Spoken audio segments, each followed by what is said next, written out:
Hi, this is Maureen Thompson with Lyssabeth Wedding Officiants.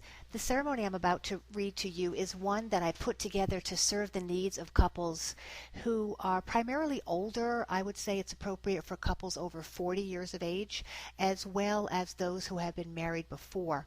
It's actually based on the ceremony I wrote for my own wedding. When Jeremy and I were married, I was in my late 40s and he was in his early 50s, and we put it together to reflect where we were at that point in our lives. So I will read it to you, and you can decide whether it's something that sounds like it would work for your wedding script. Let's call our bride Maureen and our groom Jeremy, since that's who it was written for originally. And your officiant will begin by saying the following paragraph, which I think of this first paragraph is optional. It's very lighthearted, and if it's not your style, we can take this first paragraph off. But here's how it starts. Weddings are usually thought of as fairy tale times when real life is momentarily suspended, and they lived happily ever after seems possible if only for a day. But one is tempted to ask, but then what happened?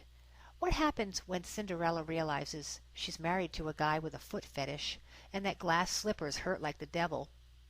Or when the prince learns that his beloved comes as a package deal with 7 dwarfs of varying dysfunctional personalities? When two people have been married before, they know that happily ever after is not a guarantee, but simply something to shoot for. They know that the things that made them happy in their pasts may not be the things that define happiness for them today, and they are wise enough to admit that they don't know what the future may bring, or what exactly they will need to make them happy down the road. They do, however, know about themselves, about real life, and about the work that staying happily married entails. They've been there.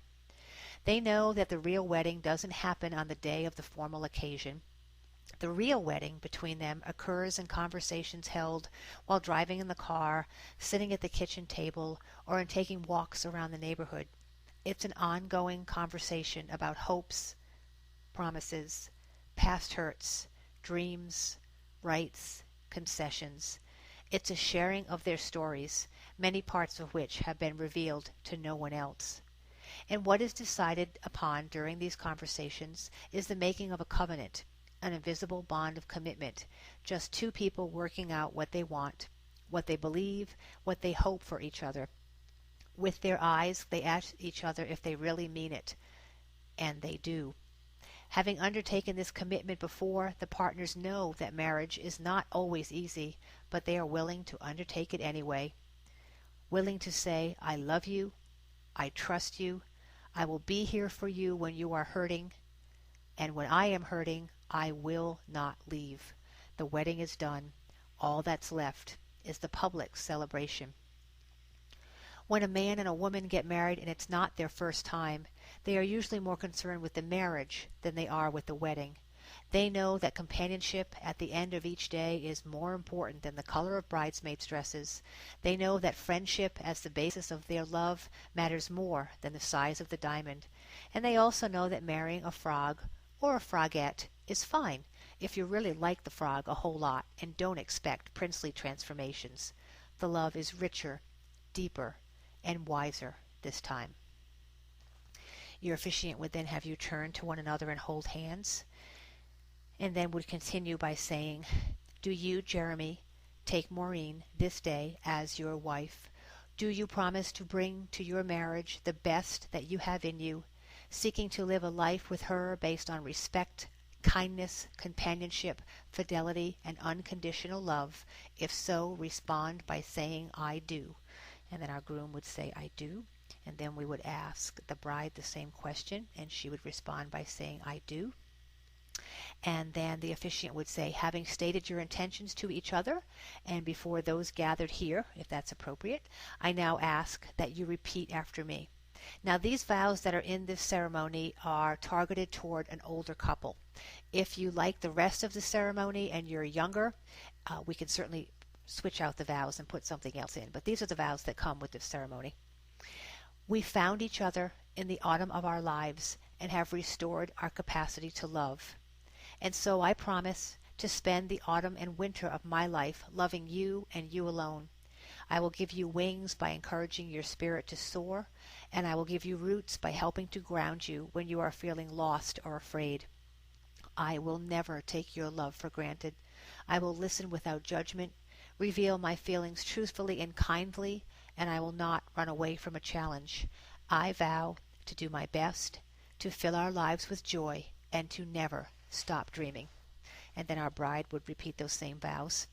Then we would have an exchange of rings. The officiant would obtain the rings and, holding them up, say, "These rings mark the beginning of an adventure filled with wonder, surprises, laughter, tears, celebration, grief, and joy.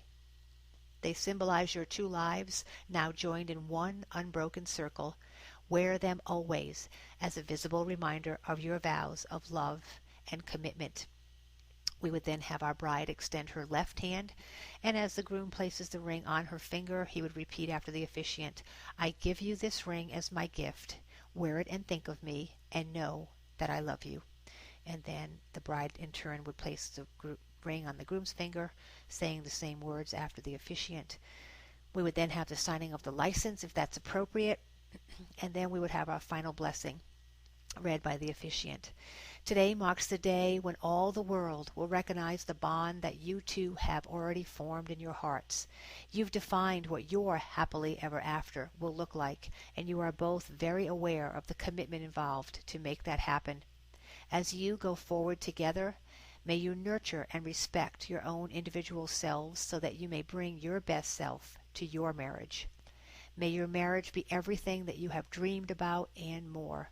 May you foster patience, tolerance, and understanding, both for yourself and for each other. And may you nurture strong roots to keep you grounded and secure, as well as maintain strong wings so that you can soar together. May your love grow deeper, richer, and wiser with each passing year. And then we'd have the pronouncement. Jeremy and Maureen, insomuch as the two of you have agreed to live together in marriage, have promised your love for each other by these vows, the giving of these rings, and the joining of your hands. I now declare you to be husband and wife. You may kiss your beautiful bride.